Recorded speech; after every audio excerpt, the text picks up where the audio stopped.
en la noticia en la comunidad. Y lo hacemos dando la bienvenida a Paul Granda, presidente del Consejo Directivo del Instituto Ecuatoriano de Seguridad Social. Señor Granda, estimado funcionario, muy buenos días, bendiciones. Deseamos tanto usted, su equipo de trabajo y su familia se encuentren bien. Gracias por atendernos. Muchas gracias, un buen día para ustedes. Compartiendo con toda la solidaridad el drama que está viviendo la ciudad de Guayaquil, nos hemos desplegado nosotros toda la semana pasada precisamente a poder colaborar desde la trinchera, como se suele decir, estar con la gente, estar con los médicos, buscar que podamos tener todos los implementos, los equipos necesarios. Estuvimos varios ministros de esta semana, Juan Sebastián Roldán, está Juan Sebastián de Howitt, el ministro de Salud está comandando las operaciones ahí, por supuesto con el vicepresidente, y es un drama de carácter mundial. Miren ustedes lo que está pasando y lo que ha pasado en Italia, lo que está pasando en España, y por supuesto en el caso del Ecuador no es la excepción. Lo que está pasando en los Estados Unidos, esto lamentablemente, esta pandemia mundial, no solamente va a tener efectos desde el punto de vista de la salud, sino también desde el punto de vista económico. Y lo único que nos queda, queridos amigos y amigas, es estar unidos, de enfrentar las cosas con valentía.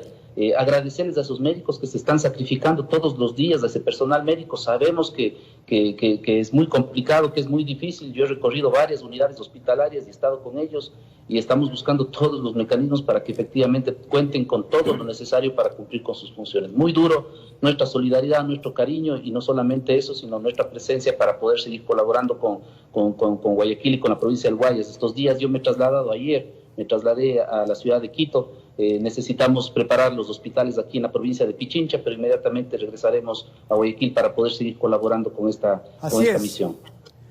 Bueno, en la Asamblea, la Comisión de Fiscalización investigará sus actuaciones en lo que va de la emergencia sanitaria por supuestas irregularidades en la adquisición de insumos médicos. Coméntenos, ¿asistirá a esta diligencia?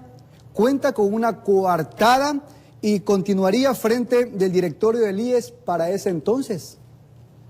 Mire, yo creo que hay que diferenciar, lamentablemente no se quiere comprender que las competencias son absolutamente diferenciadas en la seguridad social. El presidente del Consejo Directivo, y voy a subrayar Consejo Directivo, es parte de un órgano colegiado en donde hay otros representantes, fundamentalmente el sector de los empresarios está representado en ese Consejo Directivo. Nosotros no somos responsables de la contratación. Nosotros no somos responsables de que se contrate con A o B empresa, esa no es nuestra responsabilidad es fiscalizar. Y cuando conocimos este caso de presunto manejo irregular, dicho sea de paso, no se firmó contrato, no se hizo ninguna erogación económica, nosotros actuamos con toda la rigurosidad y destituimos al director general. Y hoy esa destitución está siendo ratificada de alguna manera por lo que se ha pronunciado la Secretaría Anticorrupción y la propia Fiscalía. Es decir, actuamos nosotros en rigor, actuamos de acuerdo a la ley, y esa es nuestra posición y esa ha sido nuestra actuación con absoluta transparencia. Estuvimos en el pleno de la Asamblea la semana pasada, sin ningún tipo de obstáculo, sin ningún tipo de condición. Ahí estuvimos escuchando a los asambleístas, aclarando este tipo de cosas, lo que nosotros no vamos a hacer de ninguna manera, y yo le digo en el ámbito incluso personal, porque esa ha sido mi actuación de toda la vida, de ninguna manera ni cómplice, ni encubridor, ni mucho menos vamos a ser alcahuetes de cualquier acto o tentativa de acto irregular. Las personas que han tenido la responsabilidad, que en este caso son el ejecutivo de la institución, tendrán que responder hasta las últimas consecuencias con todo el rigor de la ley. Y en el caso que a mí me convoquen a una comisión o a alguna instancia, por supuesto ahí estaré, como no puede ser de otra manera, en función de lo que ha representado mi actuación y las competencias que están plenamente establecidas. Yo no contrato, yo soy fiscalizador y legislo a través del Consejo Directivo, y lo hago en conjunto con otras personas que son parte de esa instancia colegiada. Así es, y hemos visto que otros sectores se han hecho eco y también están solicitando su destitución. ¿Usted cree que su posible paso al costado bajaría la tensión que existe actualmente? Mire, si es que nosotros tendríamos que dar un paso al costado, y eso mejoraría las condiciones de atención y mejoraría sobre todo la respuesta, y sobre todo salvaría vidas hoy mismo, querido amigo, hoy mismo. Lo que pasa es que nos parece irresponsable en un momento de crisis dar un paso al costado, pero nosotros actuamos de manera desprendida. Yo soy funcionario público por vocación, no lo hago por ningún tipo de interés, mi hoja de vida así lo demuestra, y estaremos aquí hasta cuando sea necesario. Lo que no puedo es yo abandonar el barco en un momento de una crisis compleja en donde se requiere efectivamente el que el Consejo Directivo esté actuando como corresponde, y eso es lo que estoy haciendo. estar en el territorio. Ayer lanzamos en Guayaquil médico a domicilio para personas mayores de 65 años. Imagínese usted un proyecto que llamando usted al 140, las personas de más de 65 años pueden recibir un médico en su casa para que les atienda, para que les chequee, para que les vea cómo están. Yo mismo presencié esas primeras llamadas y la capacidad de respuesta del Instituto Ecuatoriano de Seguridad Social.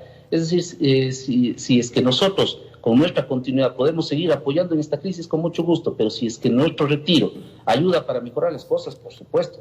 Es decir, que alguien me diga, digamos, de qué forma va a desarrollar esa acción. Pero nosotros actuamos con vocación de servicio, actuamos de manera inmediata, estamos en el territorio y, insisto, no estamos aferrados de ninguna manera a un cargo público. Un cargo público siempre es efímero, pero sí nos parece irresponsables de este rato dejar la institución en medio de una crisis. Está bien. Ayer se dio a conocer que ya 1.600 trabajadores de la salud han contagiado el COVID-19 y que 10 médicos han perdido la vida. En el caso puntual del IES, ¿nos podría actualizar esta cifra de galenos, enfermeras, camilleros que han contraído el coronavirus y asimismo si existen víctimas mortales? En el caso de la seguridad social, digamos, el nivel de contagio ha sido menor, pero sí tenemos profesionales de la salud que se han contagiado. En algunos casos están aislados domiciliariamente, recuperándose. No se olvide que el 80%, 8 de cada 10 personas que se contagian con el coronavirus pueden superar la enfermedad en su casa con medidas preventivas. Entonces, sí, en efecto, nosotros sí tenemos profesionales. No le podría dar el dato actualizado, tenía el dato hasta la semana pasada, hasta el día viernes de la semana pasada, pero sí tenemos profesionales. Lo que estamos haciendo es un seguimiento exhaustivo para que estos profesionales estén debidamente cuidados y recuperándose con los medicamentos correspondientes que atacan los síntomas más que la enfermedad. No se olvide que no hay cura para el coronavirus. Lo que se puede atacar es la sintomatología, los dolores de cabeza, los problemas que generan este virus con medicación. ¿Estas cifras con corte hasta el viernes hablan de decenas o cientos de trabajadores de la salud del IES afectados? Hay un buen número y muchos de ellos incluso han tomado medidas preventivas. Es decir, no se olvide que hay una política de atención a los sectores vulnerables, entonces muchos profesionales se acogieron a eso. Pero también déjeme decirle con alegría, es que muchos de esos profesionales están haciendo seguimiento a pacientes con enfermedades crónicas o con enfermedades catastróficas. Y eso también es un apoyo importante, porque no se puede dejar de atender a una persona, por ejemplo, que necesita controles a una enfermedad crónica. Entonces, sí, los datos los presentaremos como no puede ser de otra manera, con absoluta transparencia. Ventajosamente ha habido un número, digamos, que no nos complejiza en la operación, aunque siempre requiere el cuidado suficiente de nuestros profesionales que están en esta situación, como no puede ser de otra manera y como lo estamos haciendo. ¿Ya han realizado una evaluación y determinado el por qué estos trabajadores de la salud, entre ellos médicos, han contraído el virus de repente? ¿Sería por falta de prevención al momento de actuar o, como denuncian muchos trabajadores, por falta de insumos médicos? Bueno, este es un fenómeno mundial, déjeme decirle. El otro día veía una noticia española que decía que más de 4.500 profesionales de la salud estaban contagiados. Es decir, claro que existe posibilidades de contagio sin lugar a dudas y hay que tomar las medidas de prevención las mayores que sean posibles. Eso es lo que nosotros estamos procurando. Este es un virus nuevo que lamentablemente no nos permite decir con claridad cuál es la situación o cuáles son las medidas de control. La Organización Panamericana de la Salud está actualizando permanentemente cuáles son los insumos, los equipamientos, los equipos de protección personal que se requieren para estos casos y nosotros estamos buscando efectivamente cumplir con eso. No es fácil conseguir, hay que decirlo con transparencia, no es fácil conseguir equipos de protección personal. Hoy en día el mercado está escaso, no es fácil conseguir mascarillas, no es fácil conseguir insumos, pero nosotros estamos dando todas las condiciones posibles para que nuestros médicos tengan la protección. Hay médicos también, por ejemplo, que yo he visto en Ceibos, le voy a poner un ejemplo, el caso del jefe de emergencia.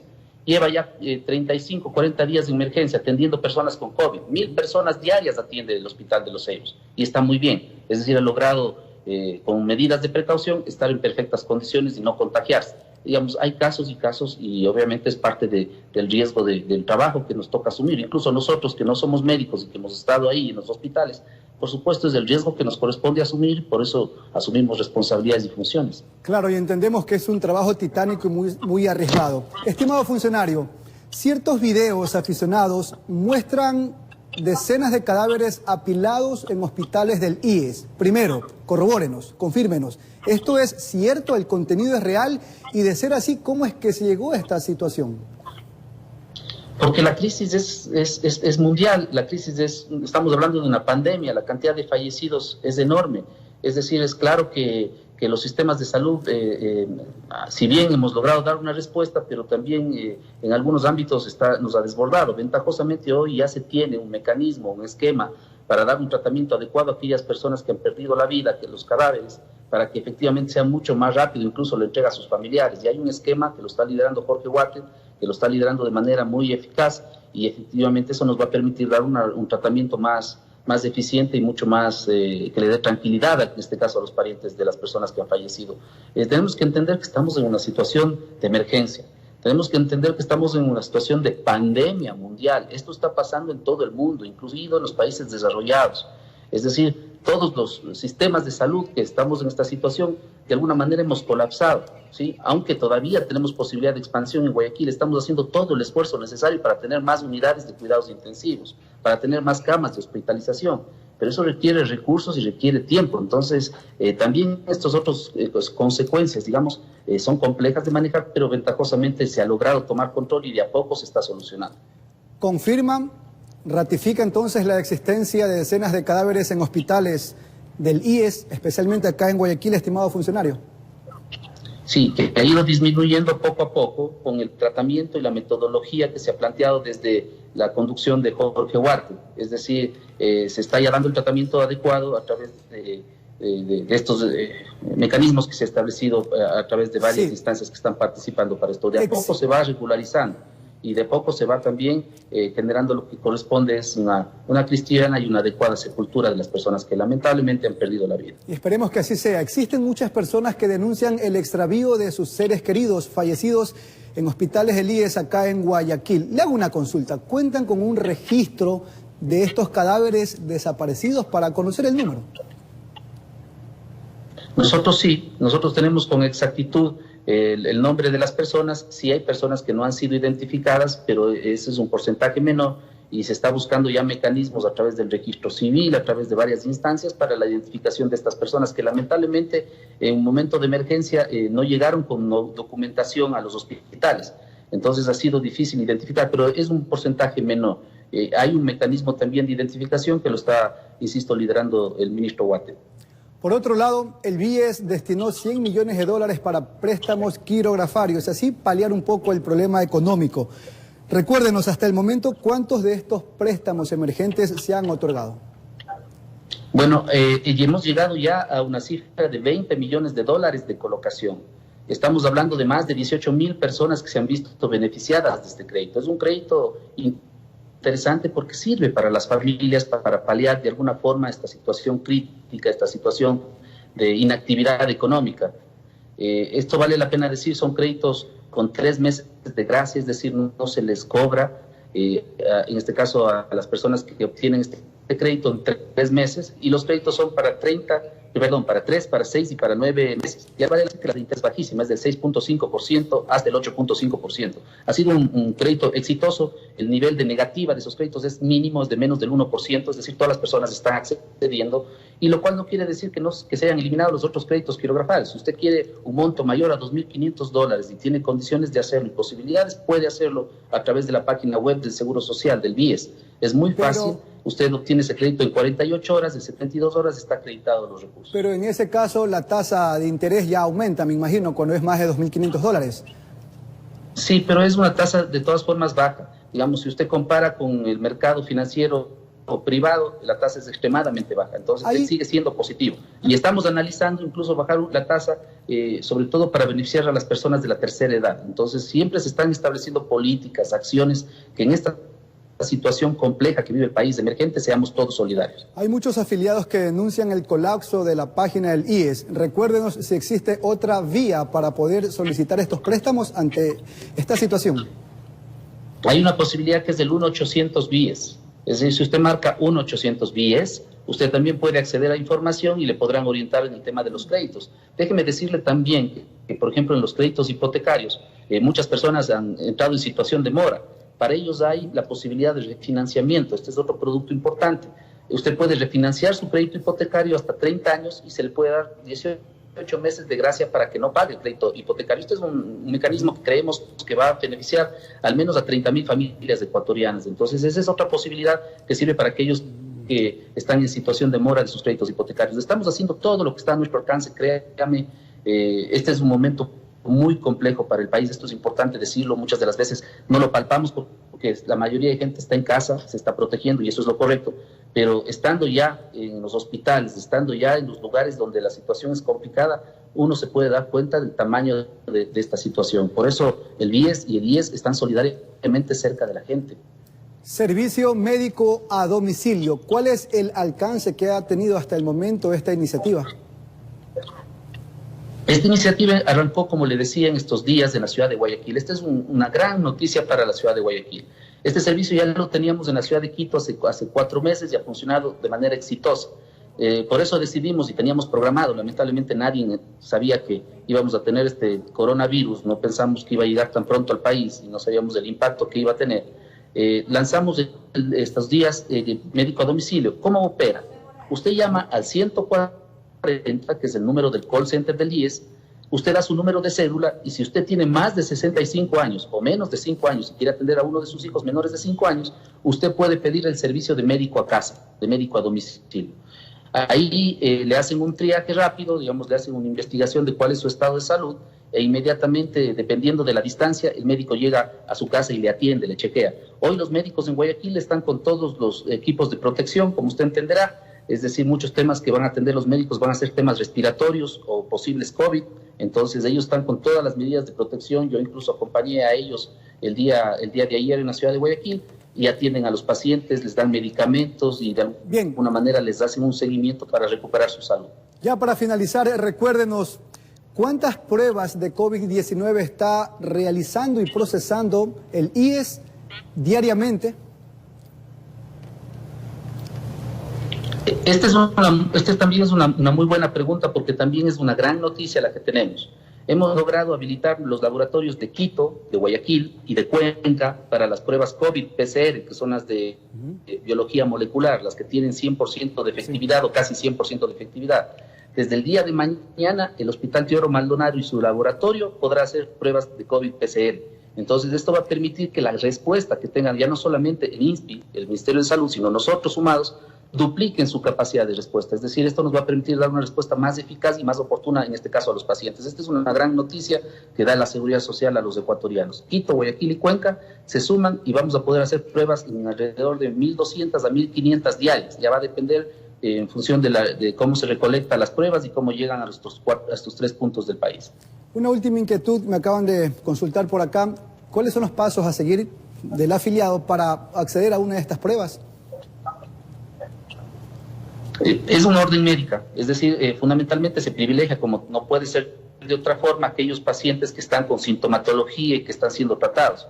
Es decir, si usted llega por emergencia, tiene una sintomatología, lo más normal, lo común será que el médico le ordene, en este caso, la prueba. Y ahí en ese momento, obviamente, se le toma la prueba, es un muestreo a través de un hisopo, es una especie de cotonete grande que se introduce en la nariz, y esa prueba va a los laboratorios y esperamos nosotros que en 24 horas podamos dar respuesta de manera eficiente a nuestros afiliados con la prueba PCR del coronavirus. Y a propósito de las atenciones, hay personas que denuncian que llegan a los hospitales del IES y no hay atención. Yo le hago una consulta, hipotéticamente, si en este momento alguien asiste al Hospital de los Ceibos, Hospital Norte del IES, con condiciones deplorables, con falta de oxígeno, ¿se atiende a esta persona o ya no hay camas? Sí. No, estamos atendiendo. Es que hay que diferenciar. Usted entra por emergencia. Este rato nosotros tenemos una zona de triaje que mira cuáles son las condiciones del paciente, entra por emergencia y lo que yo le estaba diciendo es que hemos atendido diariamente entre 800 y 1.000 pacientes en el Ceibos, para que usted tenga una idea del volumen de pacientes que nosotros estamos atendiendo. Quizás somos el hospital que más pacientes hemos atendido en esta crisis de coronavirus. Por supuesto que les atendemos. Sí, obviamente hay que comprender y entender que hay mucha gente esperando su sitio y esperando su atención, pero se los atiende a todos. Y no todos pasan a hospitalización. Aquellos que tienen una sintomatología y que el médico considera que tienen que ser hospitalizados, se hospitalizan, ¿sí? En el caso de Ceibos, estamos en una última fase de expansión de camas. ¿Por qué es que tenemos que irlo haciendo modularmente? Porque las camas son especiales, usted necesita en algunos casos oxígeno, usted necesita en algunos casos equipos técnicos que controlen con minuciosidad al paciente para saber cómo va evolucionando. ¿Sí? Entonces, no todos se hospitalizan y no todos utilizan cuidados intensivos. En donde sí tenemos un problema es en cuidados intensivos, en donde estamos ya al 100% de la capacidad en el Hospital Ceibos y también en el Hospital Teodoro Maldonado. Teodoro Maldonado también se está incluyendo ya en la estrategia COVID y también está tratando ya un buen número de pacientes COVID. Estimado funcionario, muchas gracias por su tiempo. Dice la Biblia que las autoridades son puestas por Dios, así que hay una gran responsabilidad sobre sus hombros y, dicho de otra manera, están siendo instrumentos utilizados por él para ayudar al pueblo. Muchas gracias y así lo hacemos. Créame que para nosotros la función pública es un acto de vocación y lo hacemos con todo cariño, con todo amor, incluso jugándonos, como suelen decir en términos populares, del físico, pero esa es nuestra responsabilidad. Y cuando tengamos que retirarnos y quizás cuando exista alguien que pueda asumir estas responsabilidades, nosotros lo haremos también con la generosidad y con el desprendimiento que corresponde a un funcionario público. Esa es nuestra filosofía, esa ha sido nuestra filosofía de vida, de nuestra actuación en nuestra vida y no vamos a traicionar a esos principios. Muchas gracias a ustedes y un buen día para Guayaquil y para el país entero. Gracias, bendiciones. Finalizamos el segmento de entrevista.